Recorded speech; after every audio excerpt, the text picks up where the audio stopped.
ifisa sengathi angasebenzisana eduze nabaholi bamabutho umntwana waminya nenduna umhlongo yabisisho ukuthi umchunu unesizwe ahamba naso asibiza ukuthi Wamabhinca wasethi umchunu kena uyinkosi yaMabhinca angithi siyamazi macingwana unamahlonyanyana nje namhlanje angazi kwenzekeni uyazenzisa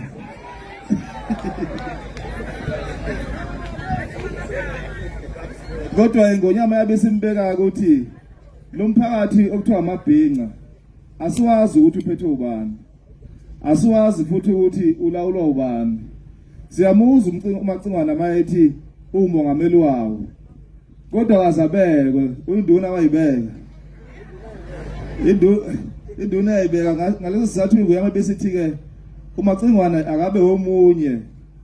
walabo abazohola lo butho laMabhinca Ngok'semthethweni esebenzisana nomntwana waminya nenduna umhlongo ithi ingonyama icela ifisa ukuthi ngethule Ngok'semthethweni ungizwe ukuthi simazi ukuthi noma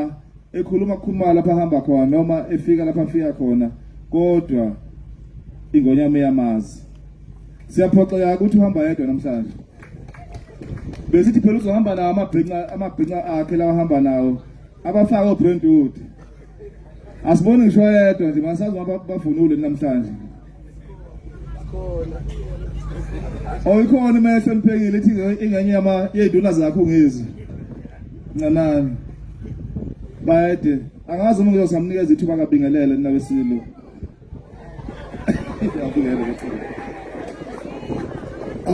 sathokoza kakhulu wena wendlovu bayede ngithokoza kakhulu kumsimude uvele ngeselubomvu phethe kwaMagista Maqatasi ngithokoza kakhulu kwendlula mithika kithi kwaZulu ngithokoza kakhulu kongangintaba kongangezwe lakhe ongangezwe lakhe ziyakhala manje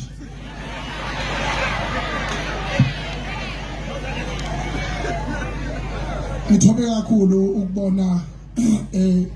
inkosi emeya engayibekayo nami ngibeke esigangeni nje ebusilo sizohlawula bayethu sabe sibekani egangeni nje ngokubuka ubusizwe ukuthi awu insizwa yama kahle kuleli yasango yadlula uMatshingelani bese sibekana nje ukuthobeka kakhulu ukuthi ikhona inkosi emeya elapha babumathe futhi ukhonjwa kahle esikhondlweni iphinde ngibonga umkhaya wami lapha udokotela uMahlaba uphinde abongqongqoshe kaSenculture lapha kwaZulu Natal futhi owazi inhlese nomongo walesi sifundazwe kubalekile ukuthi uhulumeni abeka abantu abasaziyo ngoba abangasazi ngoba sengathi sikhuluma kabi kanti abasazi ngiyathokoza kakhulu baba Mahlaba amakhosi asendlunkulu akhona phakathi kwethu zinduna namabutho onke ngiyathokoza kakhulu ubaba umhlongo ubaba umntwana wasendlunkulu ubaba uVanana isilo singidonsa ngendlela sokuthi cha naba obaba okumele ngincele kubo ngoba kubalekile ukuthi imbiliso ekhona njengamanje ivubela utshwala obuzayo ngithokoze kakhulu ukubona isivivane intombi kanye nabangangwane bekhona lapha bezolokotha nokubusisa into enkulu kangaka eyenziwe ngonyama esigodlweni sasemachubeni ngokuyazi kwethu ke thina silo sizingane esikhula sikhasa siqala ukuyilokotha khona lapha ngibona semkhanya kude ngaphansi kwenkosi uTembe ngiyabonga kakhulu ukuthi isilo silokothile lokho amandla umuntu awadliwa kwaZulu ingonyama ukuba iphakamisa inkosi ngalona hlobo kuyinto enkulu ngiyathobeka kakhulu ngiyathokoza kakhulu ngelenyama ngokwenzile iphinde ke nami ukubonga kwami unye kuphela nami ngifuzene bayethe ngoba uyena oyingqole yethu siqhathayo umfuza wami akudadazwa akunkantwa kuhlalwe emaphuzweni ngakho ke kwami ukubonga ngithobeke ngithi olongange intaba ngizokwenza ungesuli ngokuthi ungikhombe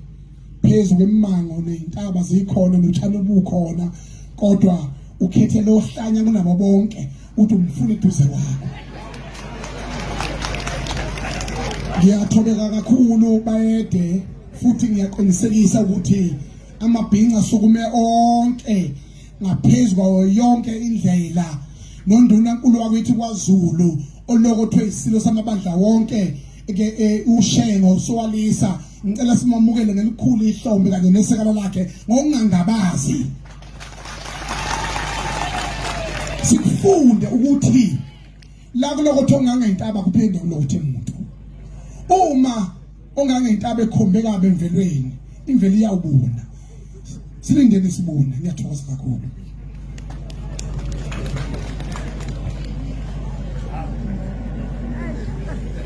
Siyathokoza maqingwana.